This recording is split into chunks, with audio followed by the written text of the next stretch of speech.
hello guys अस्सलाम वालेकुम মই নাজমাই মোৰ অন্য এটি ভিডিঅ'ত আপোনালোক সকলোকে স্বাগতম জনাইছো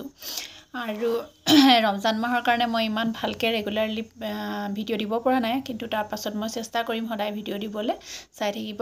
আৰু আপোনালোক সকলোকে ধন্যবাদ জনাইছো যে মোৰ চেনেলটো ইমান সোনকালে মানে 500ৰ সাবস্ক্ৰাইবাৰ ওপৰ হৈ গল তাৰ কাৰণে মই আপোনালোকৰ ওচৰত মানে বহুত বহুত ধন্যবাদ আৰু সোনকালে আৰু 1000 কৰি দিয়ক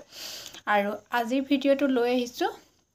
আমাৰ মুখত যে কিছুমান মানুহৰ মুখত যে সৰু সৰু গাঁত লিখিয়া হৈ যায় যেটো ইংলিছত ওপেন পোৰ্স বা বেছি ডাঙৰকে হলে লাৰ্জ পোৰ্স বুলি কয় হেতু বিষয়ে কথা পাতিব বিচাৰিছো আৰু লগতে কি কৰিলেনো আপোনালোকে ভাল পাব সেই বিষয়ে এটা ৰেমেডি লৈ আহিছো তাৰ কাৰণে আমাৰ ওপেন পোৰ্স বা এনেকুৱা গাঁত হোৱাৰ প্ৰথম কাৰণটো হৈছে আমাৰ মুখত লেতেৰা জমা হলে হয় অইল জমা হলে হয় পোৰ্স চবৰ মুখতে থাকে সৰু সৰু নোমৰ যেটো গুৰি হেতু চবৰে থাকে কিন্তু তাত যেতিয়া লেতেৰা বা অইল এনেকুৱা ধুলি বা তেল জাতীয় বস্তু জমা হৈ যায় তেতিয়া হেতু লাহে লাহে ডাঙৰ হ'বলৈ ধৰে আৰু হেতু তেনে খুব বেয়া হৈ যায় দেখিবলৈ ছালখন দেখিবলৈ বেয়া লাগে ফুটা ফুটা যেন হৈ যায় এটো সম্পূৰ্ণৰূপে একেবাৰে ভাল হৈ নাযায় কিন্তু এনেকুৱা ধৰণৰ কিছুমান ঘৰুৱা ৰেমেডি কৰিলে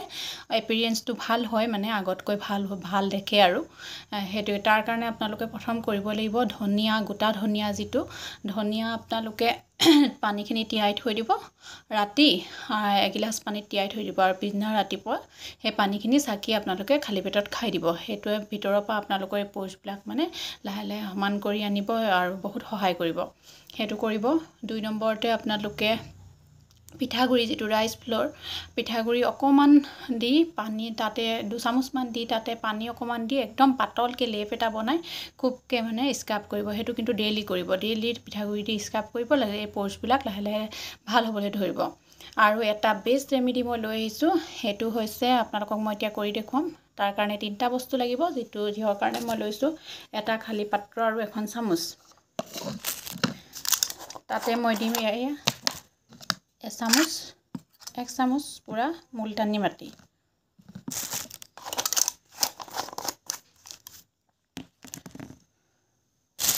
আৰু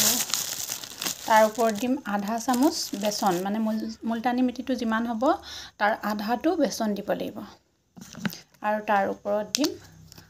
অলপ ৰ'জ ওৱাটাৰ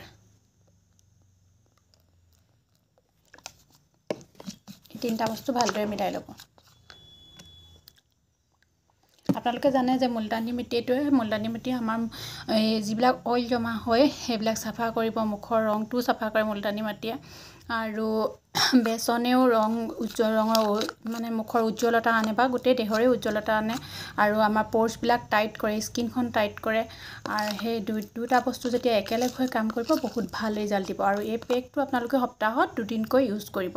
দুদিনকৈ 15-20 মিনিট মান লগাব তাৰ পিছত ধুই দিব এনেকৈ সপ্তাহত দুদিন ইউজ কৰিব আৰু বাকি ধনিয়া পানীটো ডেইলি খাব আৰু পিঠাগুৰিৰ যেটো স্ক্ৰাবৰ কথা ক'লো হেতু ইউজ কৰিব নিশ্চয় এই প্ৰবলেমটো আপোনালোকে ভাল পাব মই লগাই দেখাইছো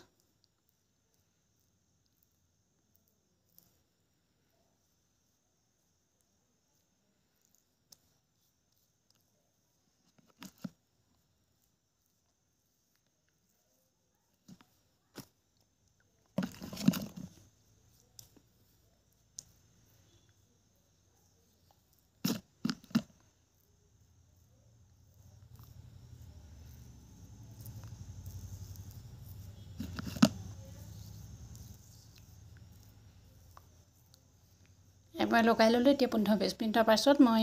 যেতিয়া মোৰ মুখখন টানিবলৈ ধৰিব পেকটো শুকাই যাব তেতিয়া মই মুখখন ধুই দিম আপোনালোকে ৰেমেডিটো ইউজ কৰিব সপ্তাহত দুদিনকে আৰু মই বাকি কোৱা কাম কিটা কৰিব নিশ্চয় আপোনালোকৰ এই ওপেন পোৰ্সৰ সমস্যাটো নাইকিয়া হ'ব যদি ভিডিঅ'টো ভাল লাগিলে লাইক কৰিব শ্বেয়াৰ কৰিব সাবস্ক্ৰাইব কৰিব ধন্যবাদ